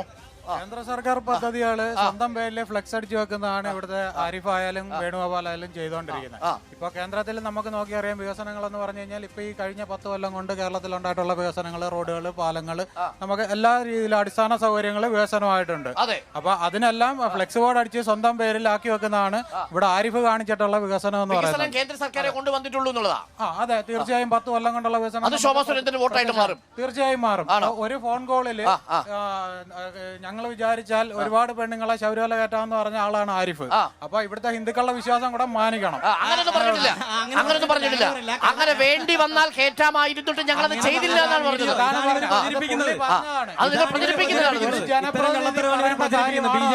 ചെയ്തിട്ടില്ല എന്നാണ് പറഞ്ഞത് സാർ. അത് എല്ലാ മതങ്ങളെയും നമ്മൾ മാനിക്കണം. അത് ചെയ്തിട്ടില്ല എന്നാണ് പറഞ്ഞത്. അത് പറഞ്ഞ എന്താണ്? ആ വീഡിയോ ഞാൻ പൂർണ്ണമായിട്ട് കണ്ടതാ. ഉണ്ട്. അതിൽ പറഞ്ഞിരിക്കുന്നത് എന്താണ്? ഞങ്ങൾ ഒന്ന് വിചാരിച്ചാൽ, ഒരു ഫോൺ കോൾ ചെയ്താൽ ഇത്ര ഇതായിട്ട് പെണ്ണുങ്ങളെ ശബരിമല കയറ്റാമെന്നാണ് ആരിഫ് പറഞ്ഞത്. ബാക്കി എന്താ പറയുന്നത്? ചെയ്തില്ല എന്ന് പറഞ്ഞാൽ എന്താ? അത്രയും ശേഷി ഉണ്ടായിരുന്നിട്ടും ഡിവൈഎഫ്ഐയും സിപിഎം അത് ശ്രമിച്ചില്ല എന്നല്ല പറഞ്ഞത്. വിവരം അറിയാം, അതുകൊണ്ടാ ചെയ്യാൻ. അപ്പൊ ചെയ്തില്ല. ഓക്കെ, അപ്പൊ എന്താ നിലപാട്? ആലപ്പുഴ എനിക്ക് പറയാനുള്ളത്, മുഖ്യമന്ത്രി പിന്നെ രാഹുൽ ഗാന്ധിക്ക് എതിരെ പറഞ്ഞത് BJP എതിർക്കുന്നതിലുള്ള കുറവ് കാണിക്കുന്നെന്ന. പക്ഷേ രാഹുൽ ഗാന്ധി തിരിച്ചു പറഞ്ഞത് എന്താന്ന് വെച്ചാല് പുള്ളിക്കാരൻ കള്ളനാണ്, പിടിച്ചകത്തിടണമെന്ന് പറഞ്ഞത്. 2 മുഖ്യമന്ത്രിമാരെ പോയത് പോരാ, ഈ മുഖ്യമന്ത്രി എന്തുകൊണ്ടാണ് ഇടാത്തതെന്നാ. മുഖ്യമന്ത്രി തിരിച്ചു പുള്ളിയോട് ചോദിച്ചത് എന്തുവാ? BJP എതിർക്കുന്നതിൽ പുള്ളി അലംഭാവം കാണിക്കുന്നേ പറഞ്ഞുള്ളൂ. അതിന് തിരിച്ചു പറയുന്നത് അപ്പൊ ഇനി ഇവരുടെ ഈ കോൺഗ്രസിന്റെ ഇത് പ്രകാരം അവര് ജയിച്ചാൽ അപ്പൊ അത് പിന്നോടുള്ള കാര്യമാണല്ലോ എന്ന് പറയാം. ജയിച്ചാല് എന്നല്ലേ പറയുന്നുള്ളൂ. ജയിച്ച് ഈ ആള് മുഖ്യമന്ത്രി ആവുമെന്നും പറഞ്ഞല്ലേ ഇവര് പ്രധാനമന്ത്രി ആവുമെന്നും പറഞ്ഞിരിക്കുമല്ലേ. അപ്പോ അദ്ദേഹം ഈ ആളിനെ ആദ്യം പിടിച്ച് അകത്തിടുമല്ലോ. ഈ ചോദിച്ചാൽ എന്ത് വിശ്വസിക്കും എന്നുള്ളതാണ് രാഹുൽ ഗാന്ധി. ഒരു മിനിറ്റ്, ഒച്ചയും ഉണ്ടാക്കരുത്. ഞാനൊരു പ്രവാസിയാണ്. എനിക്ക് ചോദിക്കാനുള്ള കോൺഗ്രസിന്റെ സ്ഥാനാർത്ഥിയില്ല, നേതാവിനോടാണ്. എന്താ കാരണം എന്ന് പറഞ്ഞാൽ, ഞാൻ പ്രവാസിയായിട്ട് 1993 ഞാൻ പോകുന്ന സമയത്ത്, ഗൾഫിൽ പോകുന്ന സമയത്ത് ഈ ബൈപ്പാസ്, ആലപ്പുഴയുടെ ഞങ്ങളുടെ സ്വപ്നമായ ബൈപ്പാസ് ഇങ്ങനെ കിടക്കുവാണ്. പറയാം, എതിർത്ത് ഏറ്റെടുത്ത് പറയാം, ഞാനാണ് കൊണ്ടുവന്നെന്ന് പറയാം. അത് കഴിഞ്ഞ് ഈ ബൈപ്പാസ് ഇങ്ങനെ കടന്നു. ഞാൻ ഗൾഫിൽ പോയി 17 വർഷവും 4 മാസവും നിന്ന് തിരിച്ചിവിടെ വന്നു. പുന്നപ്പുറയിൽ ഞാൻ ഒരു 15 വർഷം കട നടത്തിയതിന് ശേഷം നട്ടലുള്ള കേരളത്തിലെ മന്ത്രി, അതായത് പൊതുമരാമത്ത് വകുപ്പ് രജിസ്ട്രേഷൻ വകുപ്പ് മന്ത്രി ജി സുധാകരനും ആരിഫും കൂടെ ചേർന്നിട്ടാണ് ഈ സംരംഭം തുറന്നത്. പിന്നെ കേന്ദ്രം ഞങ്ങൾക്ക് തന്നെന്ന് പറയാൻ, ഞങ്ങളുടെ ടാക്സ് പൈസ ഞങ്ങൾ ഭിക്ഷയായിട്ട് ആരുടെടുത്തും ചോദിച്ചു വാങ്ങിക്കുന്നതല്ല. ഞങ്ങളിപ്പം മദ്യപിക്കുന്നവരുണ്ട്, ലോട്ടറി എടുക്കുന്നവരുണ്ട്, ഇതിലെല്ലാം ടാക്സ് അടക്കുന്ന. ഞങ്ങൾ ഒരു സാധനം വാങ്ങിച്ചാൽ GST, ഇപ്പോൾ 1000 രൂപയുടെ സാധനം വാങ്ങിച്ചാൽ എത്ര രൂപ ടാക്സ് വരും സാർ? ആ പൈസ ആണ് സാർ ഞങ്ങൾ തിരിച്ചു വയ്ക്കുന്നത്. അല്ലാതെ ഞങ്ങൾ ആരുടെയും നരേന്ദ്രമോദിയുടെ ഒരു ടാക്സ് കൊടുക്കുന്ന പൈസ ഉപയോഗിച്ച് KSIDCക്ക് വേണ്ടി അഴിമതി നടത്തി എന്ന ഒരു വിഷയം അന്വേഷിക്കാൻ വരുന്ന ഏജൻസിക്കെതിരെ കോടതി കേസ് പോകുന്നത് ശരിയാണോ? കേസ് പോകുന്നതല്ല. EDക്കെതിരെ കേസ് കൊടുത്തു. 82 ലക്ഷം രൂപയാണ് KSIDC മുടക്കിയത്. അത് നികുതി പണമല്ലേ? ED എന്ന് പറഞ്ഞാൽ കളിപ്പാവല്ലേ സാർ? കളിപ്പാവയാണോ? ആണ്.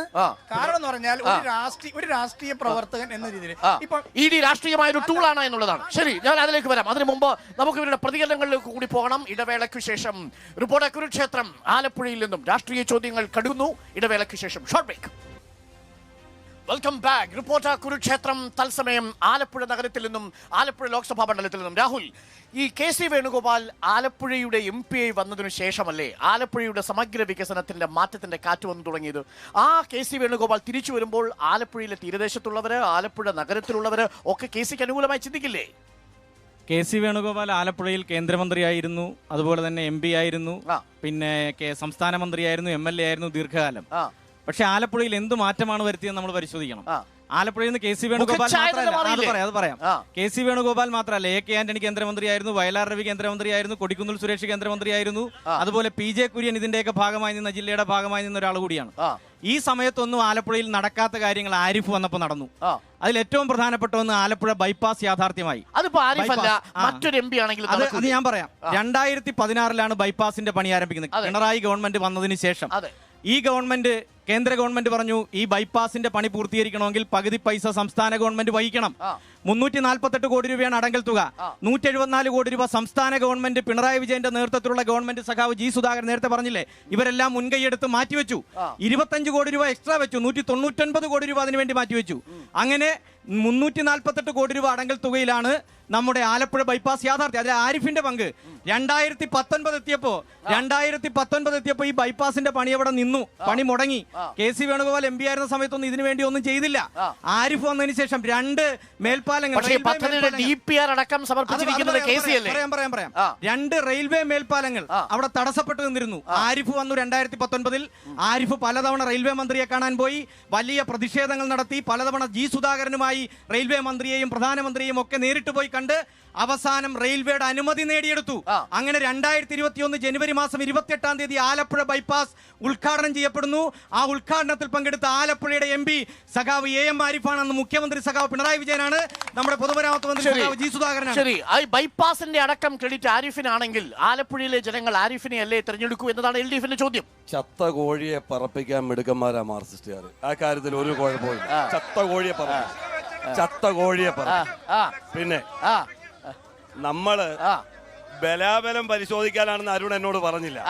ഞാനൊരു കുടുംബയോഗത്തിൽ നിൽക്കുമ്പോഴാണ് എന്നെ വിളിച്ചത്. ബലാബലം പരിശോധിക്കാനാണെങ്കിൽ കഴിഞ്ഞ ചർച്ച നമ്മുടെ ആളുകളും ഉണ്ടായിരുന്നു. ഇത് നിത്യത്തൊഴിലാക്കാൻ പറ്റത്തില്ല, ഇവരെ പോലെ പറ്റത്തില്ല. ഫീൽഡിൽ വീട് കേൾക്കുന്നില്ല. അവര് പറയുന്നത് കേൾക്കുന്നില്ല. ഞാൻ പറയാം. ആലപ്പുഴയിൽ തീരദേശ റോഡും എലിവേറ്റഡ് ഹൈവേയും ഈ ബൈപ്പാസ് എന്ന് പറയുന്നതൊക്കെ ആലപ്പുഴക്കാരുടെ സ്വപ്നമാണ്. LDFും UDFും മാറി മാറി ഭരിച്ച കാലത്ത് ഇതൊരു സംസ്ഥാന ഗവൺമെന്റ് പദ്ധതിയല്ല. ജി സുധാകരനോട് എനിക്ക് വ്യക്തിപരമായി ബഹുമാനമുള്ള ആളാണ്. നമ്മള് പറയുമ്പം ന്യായമായിട്ട് സംസാരിക്കും, പറഞ്ഞ മനസ്സിലായി. പക്ഷെ നിങ്ങൾക്ക് ബഹുമാനം ഇല്ലെന്നുള്ള പ്രശ്നമേ ഉള്ളൂ. പുള്ളിയെ ബ്രാഞ്ച് കമ്മിറ്റിയിലായി ഇപ്പൊ ബ്രാഞ്ച് കമ്മിറ്റിയില്ല.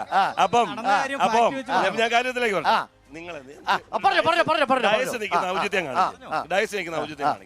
അപ്പൊ ഈ സ്വപ്നം സാക്ഷാത്കരിക്കുക എന്നുള്ളതിന്റെ തടസ്സം എന്താ? തടസ്സം ഇന്ത്യയിൽ എവിടെയാണെങ്കിലും ദേശീയപാതയുമായി ബന്ധപ്പെട്ടാണെങ്കിലും എലിവേറ്റഡ് ഹൈവേ ആയി ബന്ധപ്പെട്ടാണെങ്കിലും ഇത് കേന്ദ്ര പദ്ധതിയാണ്. ഈ കേന്ദ്ര പദ്ധതിക്ക് ഇവിടെ നമുക്ക് അനുവദിക്കുന്നതിന് അന്നത്തെ സാഹചര്യത്തിൽ സാമ്പത്തികം ഇല്ലാത്തതുകൊണ്ട് സാഹചര്യത്തിൽ നടക്കാത്ത സമയത്താണ് ഡോക്ടർ മൻമോഹൻ സിംഗിന്റെ അടുത്ത് KC വേണുഗോപാൽ MP അന്ന് കമൽനാഥ് കേന്ദ്ര ഉപരിതല ഗതാഗത വകുപ്പ് മന്ത്രി ആയിരിക്കുമ്പോൾ വെച്ച പ്രപ്പോസലാണ് ഒരു വിഹിതം സംസ്ഥാന ഗവൺമെന്റ് വെക്കാൻ തയ്യാറാകും എന്ന് പറഞ്ഞു. അങ്ങനെ ആ സംസ്ഥാന ഗവൺമെന്റ് വെക്കാൻ തയ്യാറായത് ഉമ്മൻചാണ്ടി എന്ന് പറയുന്ന ഏറ്റവും ജനപ്രിയനായ കേരളത്തിന്റെ മുഖ്യമന്ത്രിയാണ്.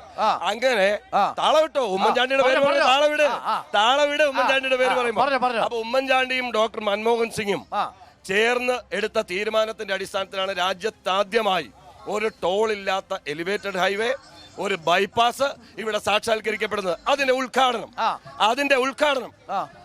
ഉദ്ഘാടനം നടത്തുമ്പോൾ ആരിഫ് ഇവിടെ MP അല്ല. അതുപോലും ഈ മഹാന്മാർക്ക് അറിയത്തില്ല.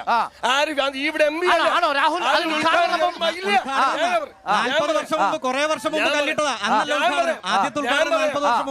ഞാൻ പറയാം. ഞാനിത്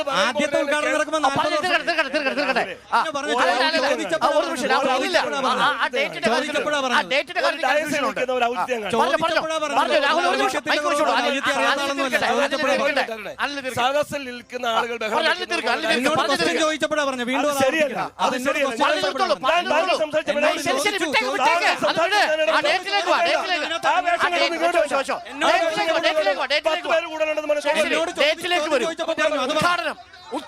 ഉദ്ഘാടനം നടക്കുമ്പോൾ ആലപ്പുഴ MP എന്ന് പറയുന്ന KC വേണുഗോപാലാണ്.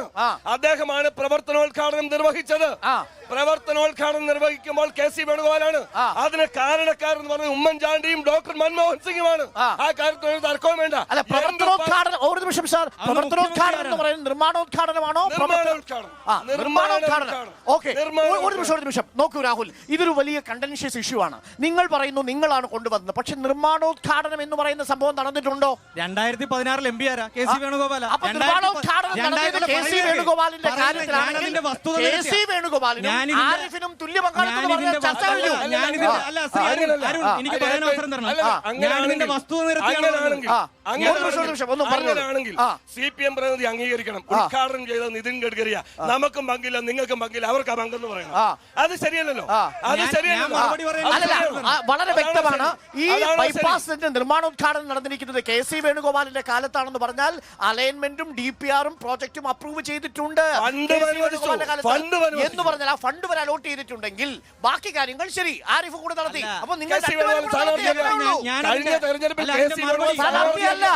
മറുപടി പറയാൻ ഒറ്റ കാര്യം. ഞാൻ തുടക്കം മുതലേ പറഞ്ഞു 2016 LDF ഗവൺമെന്റ് അധികാരത്തിൽ വന്നതിന് ശേഷമാണ് ബൈപ്പാസിന്റെ ഉദ്ഘാടനം നടത്താൻ തീരുമാനിച്ച LDF ഗവൺമെന്റ് ആണ്. പകുതി പൈസ നീക്കി വെച്ച LDF ഗവൺമെന്റ് ആണ്. 199 ഡോക്ടർ മൻമോഹൻ സിംഗ് ആണ് കേരളത്തിലെ ഗവൺമെന്റ് ഫണ്ട് ഉമ്മൻചാണ്ടിയുടെ മുഖ്യമന്ത്രിയാണ്. എനിക്കൊരു ചോദ്യം കൂടി. നേരത്തെ ഇവിടെ കുറെ ചോദ്യങ്ങൾ ചോദിച്ചു. തൊഴിലില്ലായ്മയുടെ കാര്യം, വിലക്കയറ്റത്തിന്റെ കാര്യമടക്കം ഒട്ടേറെ വിഷയങ്ങൾ ഇവിടെ ചോദിച്ചു. അവരോടുള്ള മറുപടി ഇതൊക്കെ ശോഭാ സുരേന്ദ്രന്റെ മുന്നിൽ വോട്ടർമാർ ചോദിക്കില്ലേ? മറുപടി പറയാം. ആദ്യമേ 15 ലക്ഷത്തിന് മറുപടി ഞാൻ കൊടുത്തു. അത് അദ്ദേഹത്തിന് മനസ്സിലായിട്ടുണ്ടാവും വിശ്വസിക്കുന്നു. രണ്ടാമത്തെ കാര്യം അതുകൊണ്ട് നമ്മുടെ ആ വെള്ളമലയുടെ എന്റെ ഒരു സഹോദരന്റെ ചേട്ടനോടൊപ്പമുണ്ട്. അദ്ദേഹത്തിന്റെ പുറകിൽ ഇൻഷർട്ട് ചെയ്ത് കഴുത്തിൽ ബ്ലൂടൂത്ത് ഹെഡ്സെറ്റ് അണിഞ്ഞ ഒരു ചേട്ടനോടൊപ്പമുണ്ട്. തോട്ടിപ്പണിയെ സംബന്ധിച്ച് അദ്ദേഹത്തിന് ചെറിയ പുച്ഛങ്ങളുണ്ട്. ചേട്ടന്റെ കൂട്ട് വൈറ്റ് കോളർ ജോബ് ചെയ്യാൻ എല്ലാവർക്കും പറ്റത്തില്ല, മനസ്സിലായോ? തോട്ടിപ്പണി ചെയ്യുന്നവൻ ഈ നാട്ടിൽ അന്തസ്സുണ്ട് ചേട്ടാ, കൂലിപ്പണിക്ക് പോകുന്ന ഈ നാട്ടിൽ അന്തസ്സുണ്ട് ചേട്ടാ, മനസ്സിലായില്ലേ?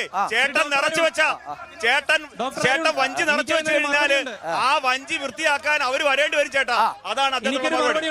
രണ്ടാമത്തെ ഒരു കാര്യം ഇവിടെ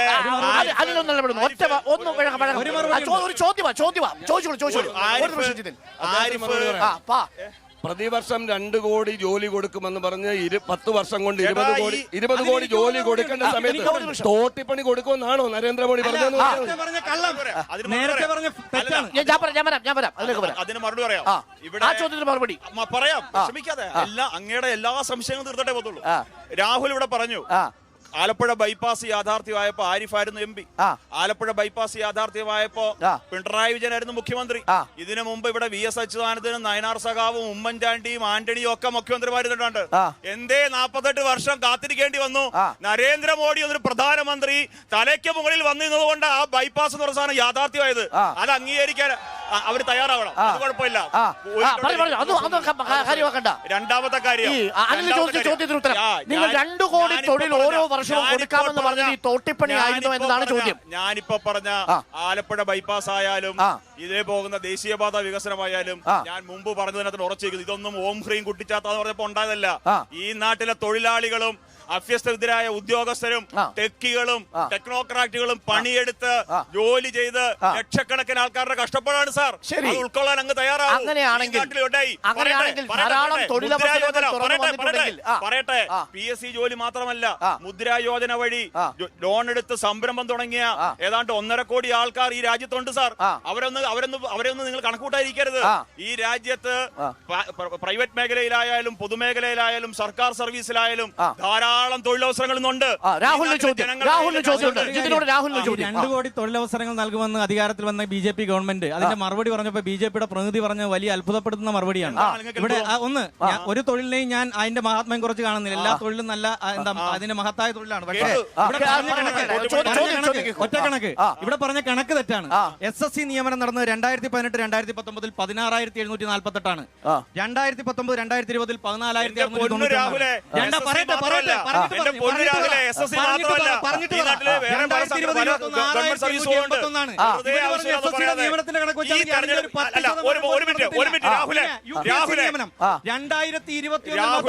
നിയമനം നടന്നത് 4,200. ഇവിടെ കേരളത്തിൽ ഒരു വർഷം 30,000-ലധികം നിയമനം PSC വഴി നടക്കുന്നുണ്ട്. അവരാണ് ഈ പറയുന്നത്. ഇവിടെ ഗുജറാത്ത്, ഉത്തർപ്രദേശ് BJP സംസ്ഥാനങ്ങൾ എവിടെയാണ് കേരളവുമായി തട്ടിച്ചു നോക്കിയാൽ ഒരു 10% നിയമനങ്ങളും PSC നടക്കുന്നുണ്ടോ? നിയമനം കിട്ടിയവരാണ് നിരാഹാരം ഇരിക്കുന്നത്. PSC വഴി നിയമനം കിട്ടിയവരാണ് സൈനപ്പ് നടത്തുന്നത്. CPO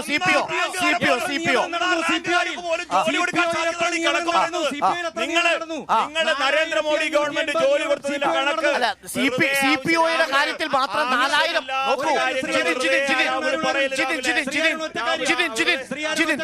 ഫാക്സ് സംസാരിച്ചാൽ ഇന്ത്യയിൽ ഏറ്റവും കൂടുതൽ PSC തൊഴിൽ നിയമനം കൊടുത്തിരിക്കുന്ന സംസ്ഥാനം കേരളമല്ലേ? ഒരു നിമിഷം അല്ല, ആണോ അല്ലയോ? ഒരു നിമിഷം കേൾക്കൂ. ഒരു നിമിഷം കേൾക്കൂ. ഈ ചർച്ചയ്ക്ക് ശേഷം കേന്ദ്ര ഗവൺമെന്റിന്റെ വിവിധ തസ്തികകളിൽ എത്ര പേർക്ക് എത്ര വീതം ജോലി കിട്ടി എന്നുള്ളതിന്റെ എക്സൽ കാൽക്കുലേഷൻ PDF ഞാൻ ശ്രീ രാഹുൽ ശരി. ഇനി തെരഞ്ഞെടുപ്പിനെ നിങ്ങൾ നേരിടുമ്പോ നിങ്ങളുടെ മുന്നിൽ ഇപ്പൊ മണിപ്പൂർ അടക്കമുള്ള വിഷയങ്ങൾ ഒരു ആണ്. ഞാനല്ല പറയുന്നത് കേൾക്കൂ. RLCC എന്ന് പറയുന്ന ഇവിടുത്തെ വളരെ പ്രധാനപ്പെട്ട ന്യൂനപക്ഷ സമുദായത്തിന്റെ സംഘടന അവരുടെ നിലപാട് വ്യക്തമാക്കിക്കൊണ്ട് പറയുന്നു. കേൾക്കൂ. വരാപ്പുഴ അതിരൂപത പറയുന്നു BJP കൈത്തം കൽപ്പിക്കേണ്ടതില്ല. RLCC പറയുന്നു മണിപ്പൂർ അടക്കമുള്ള വിഷയങ്ങൾ ആശങ്ക വേണം. ബോംബെ ബിഷപ്പിന്റെ വാക്ക് അങ്ങ് കേട്ടില്ല. കേൾക്കൂ. RLCCയുടെ നിലപാടിനോട് നിങ്ങളുടെ നോക്കൂ. ആലപ്പുഴ മണ്ഡലത്തിൽ ഏറ്റവും കൂടുതൽ സ്വാധീനമുള്ള ഒരു വിഭാഗമാണ് അവര്. ലാറ്റിൻ കത്തലിക്കിന്റെ രൂപതയുടെ കേക്ക് സാർ. ഇത് പലതും സാർ കേൾക്കുന്നില്ല. അത് പറയൂ. പറയൂ. നിങ്ങളുടെ ബിഷപ്പ് കൗൺസിലിൽ നിങ്ങൾക്ക് വേണ്ടി ബിഷപ്പ് കൗൺസിൽ പാസാക്കിയ പ്രമേയത്തിൽ 557 പള്ളികൾ തകർക്കപ്പെട്ടത് നിങ്ങളുടെ ഭരണകാലത്താണ് എന്ന് പറയുന്നുണ്ട്. എന്താണ് മറുപടി? അങ്ങ് ഒരു അക്കാഡമിയാണല്ലോ, അങ്ങേക്ക് എല്ലാ കാര്യങ്ങളും കൃത്യമായ അവബോധമുള്ളതാണല്ലോ. മണിപ്പൂർ കലാപത്തിന്റെ കൃത്യമായ പ്രശ്നം എന്താ അങ്ങ് എനിക്ക് പറഞ്ഞു തരാൻ പറ്റും? അങ്ങ് രാഷ്ട്രീയത്തിന്റെ കാര്യം എനിക്ക് പറയാനുള്ളൂ. അങ്ങേക്ക് പറയാൻ പറ്റുമോ? ഇന്ത്യ സ്വതന്ത്ര ഇന്ത്യ കണ്ടതിൽ വെച്ചുള്ള ഏറ്റവും ദയനീയമായ ഭരണകൂട പരാജയം ആരാണ് സാർ ഭരിച്ചിരുന്നത്? BJP ആണിപ്പോ. ബീരേൻ സിംഗ് സാർ. മണിപ്പൂരിൽ ബീരേൻ സിംഗ് ആണ് മുഖ്യമന്ത്രി. മണിപ്പൂരിൽ ബീരേൻ സിംഗ് മുഖ്യമന്ത്രി. ഒറ്റ ചോദ്യമുള്ളൂ. എന്ത് നിയമമാണ് നിങ്ങൾ അരവിന്ദ് കെജ്രിവാളിനെ നോക്കൂ. അരവിന്ദ് കെജ്രിവാൾ ഈ രാജ്യത്തെ വംശീയ കലാപം മുഴുവൻ വർഗീയ കലാപമാക്കി BJPയുടെ അക്കൗണ്ടിൽ പെടുത്താൻ മിസ്റ്റർ അരുൺകുമാർ എന്ന കേരളത്തിലെ ഏറ്റവും മുതിർന്ന മാധ്യമപ്രവർത്തകനാണ് എനിക്ക് പറയാനുള്ളത്. പക്ഷേ ഒരു പ്രധാനപ്പെട്ട കൺസേൺ ഉണ്ട് സാർ. ഒരു കൺസേൺ ഉണ്ട് സാർ. ആ കൺസേൺ ഞാൻ പറയട്ടെ. നോക്കൂ, മണിപ്പൂരിലെ നിങ്ങൾ പറഞ്ഞല്ലോ മണിപ്പൂരിലെ വംശീയ കലാപമാണ്. ഒറ്റ കാര്യം അല്ല, താങ്കൾ പറഞ്ഞത് വംശീയ കലാപമാണ്. മെയ്തീസും കുക്കീസും തമ്മിലാണ് അവിടെ ഏറ്റുമുട്ടുന്നത്. കേൾക്കൂ, ആ വംശീയ കലാപത്തിൽ ഏറ്റവും കൂടുതൽ ചുട്ടഴിക്കപ്പെട്ടത് ആരുടെ ആരാധനാലയങ്ങളാണ്? സാറേ, ഞങ്ങൾക്ക് 14 പേരുണ്ട് കുക്കിയില് MLA-മാര്. മെയ്ത്തിയിൽ ഞങ്ങൾക്ക് MLA-മാരുണ്ട്. ഞങ്ങൾക്ക് ഒരു പ്രശ്നവുമില്ല. അവിടെ ഒരു വർഗീയ കലാപവും ഇല്ല. അവിടെ നടക്കുന്നത് വംശീയ കലാപമാണ്. ഒരു മതത്തിൽപ്പെട്ടവർ മാത്രം കൊല ചെയ്യപ്പെടുന്നത് എന്താ? ഒരു മതത്തിൽപ്പെട്ട സ്ത്രീകൾ മാത്രം നഗ്നരാക്കപ്പെട്ട് ആക്രമിക്കപ്പെടുന്നത് എന്താ? ദളിതന്റെ പേരിലും ബീഫിന്റെ പേരിലും ചിക്കൻ മനുഷ്യന്മാരെ കഴിക്കുന്ന മാംസത്തിന്റെ പേരിലും ജാതിയുടെ പേരിലും എല്ലാവരെയും സ്ത്രീകളെ ഉൾപ്പെടെ നഗ്നമാക്കി ആക്രമിച്ചത് BJPയുടെ പ്രവർത്തകരാണ്. BJPയുടെ പ്രവർത്തകരാണ്. ഇത് 2014 ലേഖയാണ്. 2014 അത് കഴിഞ്ഞു. 2024 പറ്റി സംസാരിക്കേ. വെറുതെ എന്റെ പൊന്നു ചേട്ടാ, ഗോവിന്ദ മാഷിന്റെ ക്ലാസ്സിൽ ഒന്നുകൂടെ പോ. അപ്ഡേറ്റ് അല്ല. ഗോവിന്ദ മാഷിന്റെ ക്ലാസ്സിൽ പോകണം.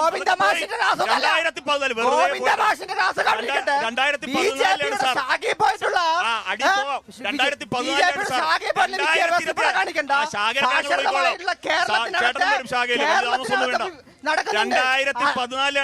ശരി, കണക്കുകളിലേക്ക് വന്നാൽ നിങ്ങളെ ആശങ്കപ്പെടുത്തുന്ന 2 കണക്കുകളില്ലേ? ഒന്ന്, വിലക്കയറ്റവും സാധാരണ ജീവിത ചെലവും. നേരത്തെ ആ സ്ത്രീ പറഞ്ഞതുപോലെ, ആ വോട്ടർ പറഞ്ഞതുപോലെ ജീവിത നിലവാരം ഇരട്ടിയിലധികമല്ല 8 മടങ്ങും 10 മടങ്ങുമായിട്ട് വർദ്ധിക്കുന്നുവെന്ന് നിങ്ങളുടെ തന്നെ സാമ്പിൾ സർവേ ഏജൻസി പറയുന്നു. അത് ഈ സർക്കാരിന്റെ പരാജയമല്ലേ? അംഗീകരിക്കുന്നുണ്ടോ? നിങ്ങളുടെ ഏജൻസി അല്ലേ? ഒരു നിമിഷം, അത് സർക്കാരിന്റെ പരാജയമാണെന്നുള്ള അംഗം പറഞ്ഞു വെച്ചത് അംഗീകരിക്കുന്നു. അങ്ങേക്കുള്ള മറുപടി ആദ്യം തന്നെ ഞാൻ പറഞ്ഞു. ജൂൺ മാസം 4 വരെ അങ്ങ് കാത്തിരിക്കും. അങ്ങേക്ക് ഭയങ്കര ധൃതിയാണ് ഇപ്പോ. 400 സീറ്റ് ഞങ്ങൾ പറഞ്ഞ 400 സീറ്റ് വാങ്ങി അധികാരം വരുന്നു. അങ്ങ് അത് മനസ്സിലാക്കി വെച്ചോളൂ. കാത്തിരിക്കൂ മിസ്റ്റർ അരുൺകുമാർ, അങ്ങ് കാത്തിരിക്കൂ.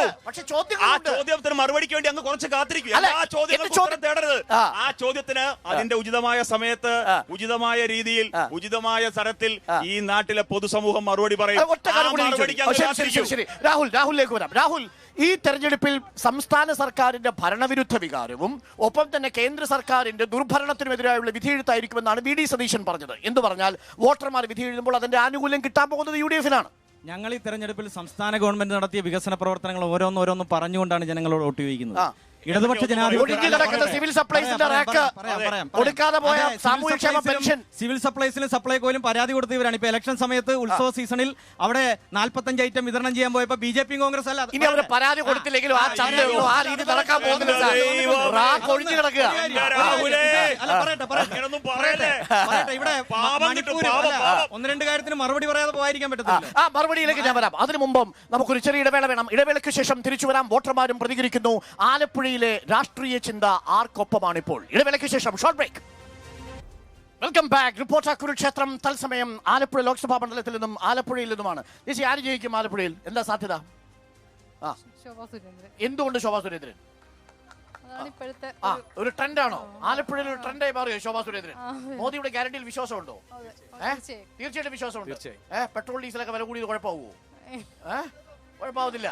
ഗ്യാസ് പ്രശ്നമാവോ? ആവശ്യമുള്ള സാധനമാണല്ലോ. ഗ്യാസ് ആവശ്യമുള്ള സാധനം, പക്ഷെ വില കൂടിയത് പ്രശ്നമാവോ? അത് പണ്ട് പോലെ കൂടും. അത് എപ്പോഴും കൂടിക്കൊണ്ടിരിക്കണല്ലോ. അങ്ങനെ കൂടിക്കോട്ടെ എന്നാണ് അവർ പറയുന്നത്. കൂടിക്കോട്ടെ ഇരിക്കുന്നത് വലിയ കാര്യമൊന്നുമില്ല. ജനങ്ങൾ സഹിച്ചോട്ടെ എന്നാ പറയുന്നത്. ആണോ? അങ്ങനെയാണോ പറയുന്നത്? ജനങ്ങൾ സഹിക്കട്ടെ എന്നാണോ?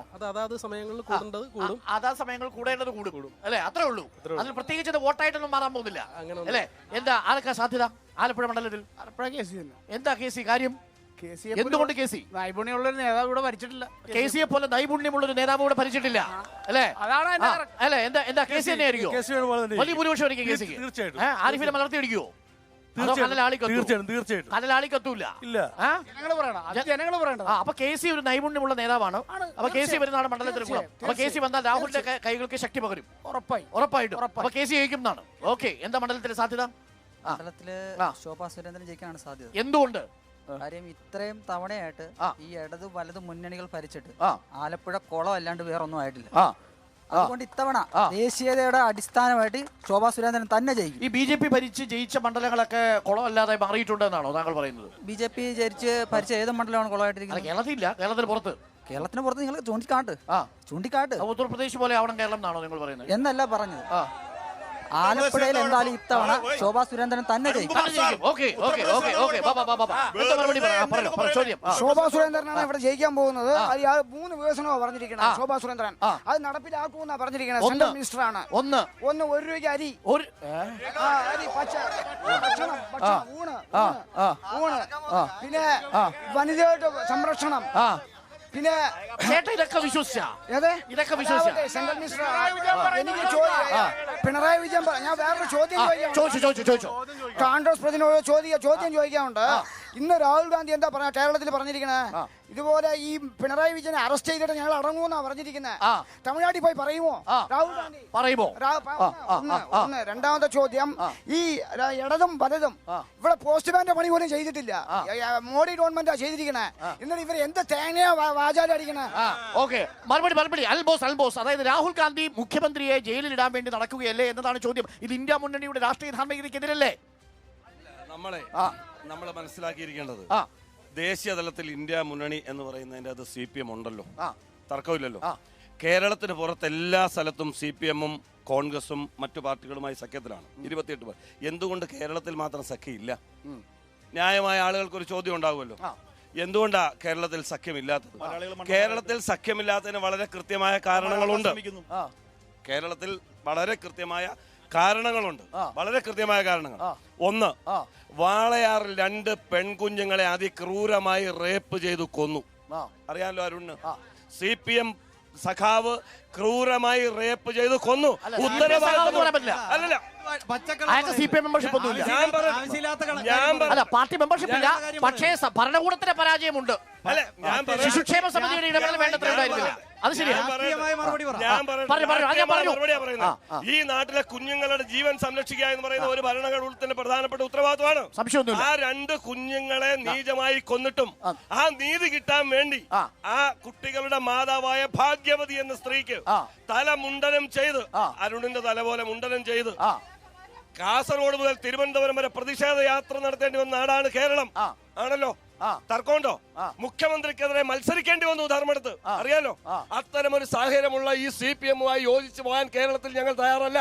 1. 2, 1000 ദിവസം പിന്നിടുകയാണ് കരിമണൽ സമരം. 1000 ദിവസം പിന്നിടുകയാണ് കരിമണൽ സമരം. തീരദേശത്ത് നിരവധി വീടുകൾ അനുദിനം നഷ്ടമായിക്കൊണ്ടിരിക്കുകയാണ്. തീരദേശത്തെ വീടുകൾ. ആ നഷ്ടമായിക്കൊണ്ടിരിക്കുന്ന സാഹചര്യത്തിന് പരിഹാരമുണ്ടാക്കുന്നതിന് പകരം മുഖ്യമന്ത്രിയുടെ മകനും മകളും കോടാനുകോടി രൂപ ഉണ്ടാക്കുമ്പോൾ ആ ഒരു CPM എന്ന് പറയുന്ന പ്രത്യയശാസ്ത്ര രാഷ്ട്രീയത്തെ പോലും തള്ളിപ്പറഞ്ഞുകൊണ്ട് വൻ കൊള്ളയ്ക്ക് നേതൃത്വം നൽകുന്ന ആ മുഖ്യമന്ത്രിയുമായി സഹകരിച്ചു പോകാൻ ഞങ്ങൾ കേരളത്തിൽ തയ്യാറല്ല. സഹോദര അനിൽ ബോസേ, രാഹുലേ, നിങ്ങൾ വയനാട്ടിൽ ആർക്ക് വോട്ട് ചെയ്യും? പറ, ഇവിടെ നിന്ന് പറ, ഈ വേദി പറ. രാഹുൽ ആണെങ്കിൽ വോട്ട് ചെയ്യുന്നത് അനിൽ രാജിക്ക് വോട്ട് ചെയ്യും. അനിൽ ബോസ് ആണെങ്കിൽ രാഹുൽ ഗാന്ധി വോട്ട് ചെയ്യും. അതിനകത്ത് എന്താ പ്രശ്നം? അപ്പൊ വേറെ പ്രശ്നമൊന്നുമില്ല. പ്രശ്നം ഒന്നുമില്ല. അവർക്ക് വോട്ട് ചെയ്യാനുള്ള വാശിയുണ്ടല്ലോ സാർ. അതന്നെ. അപ്പൊ ഈ ചിഹ്നം ഏതാ? ഒരാളെ കയ്യും മറ്റുള്ള അരിവലിച്ചിട്ട് ചേട്ടന്റെ പ്രശ്നം അത് പറ.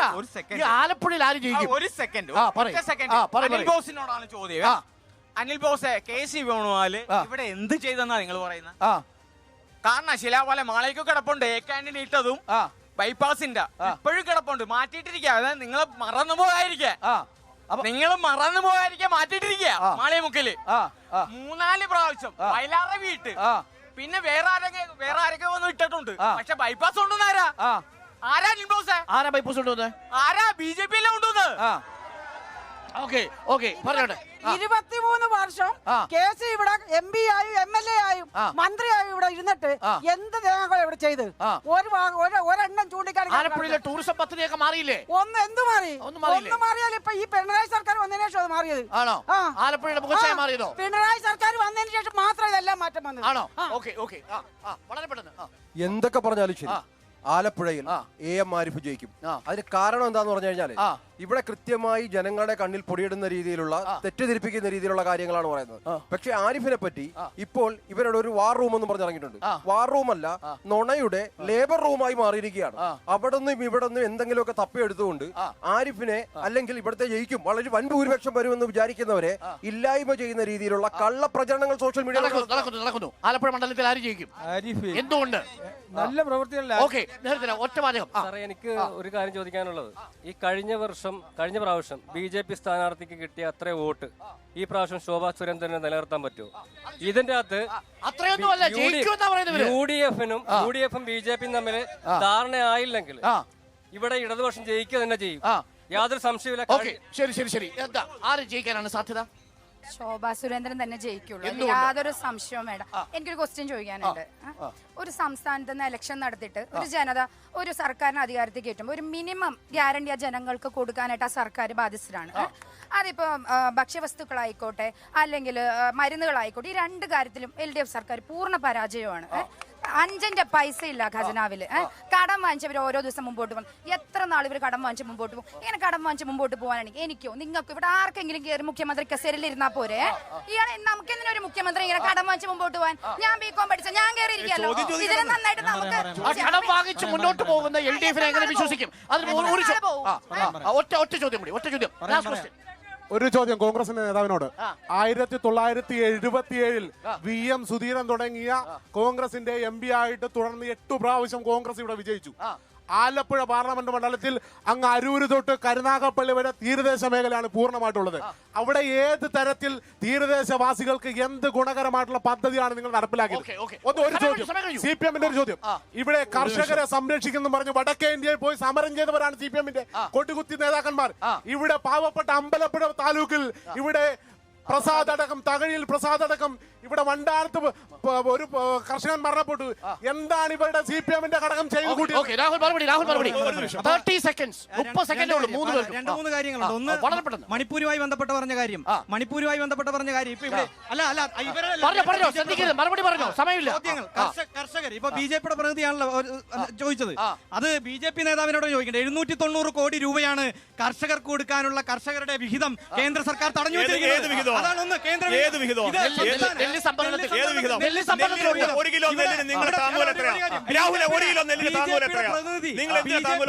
നേതാവ് തന്നെയാണ് ആത്മഹത്യ ചെയ്തത്. നിങ്ങൾ ആ ശവം കൊണ്ടുപോയി BJP ഓഫീസിൽ പോയി സത്യാഗ്രഹം.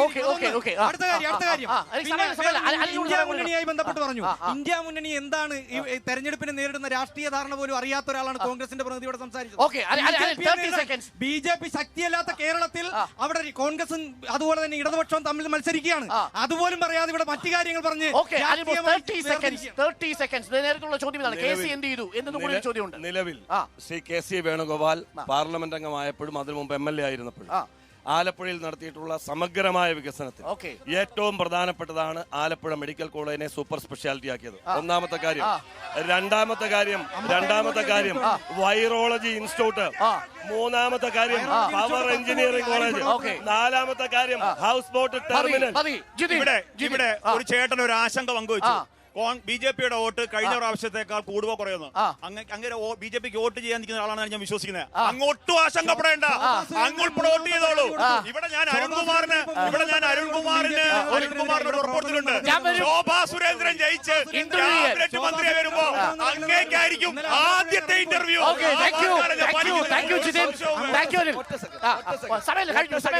ജൂൺ 4 വരെ കാത്തിരിക്കേണ്ട. ഇപ്പോൾ പറയുന്നു 1 ലക്ഷം വോട്ടിന്റെ ഭൂരിപക്ഷത്തിൽ KC വേണുഗോപാൽ ആലപ്പുഴ മണ്ഡലത്തിൽ രാഷ്ട്രീയ വിഷയങ്ങൾക്കൊപ്പം മണ്ഡലത്തിലെ വികസന വിഷയങ്ങളും ചർച്ചയാകുമെന്നത് ഉറപ്പാണ്. ആലപ്പുഴയിൽ നിന്ന് നമ്മൾ സൈൻ ഓഫ് ചെയ്യുന്നു. ഇനി നമ്മൾ നാളെ വീണ്ടും കണ്ടെത്തും. മാവേലിക്കര മണ്ഡലത്തിൽ നിന്നും റിപ്പോർട്ടർ കുരുക്ഷേത്രം തത്സമയം നാളെ വൈകുന്നേരം 7 മണിക്ക്. ഗുഡ് നൈറ്റ്, ശുഭരാത്രി.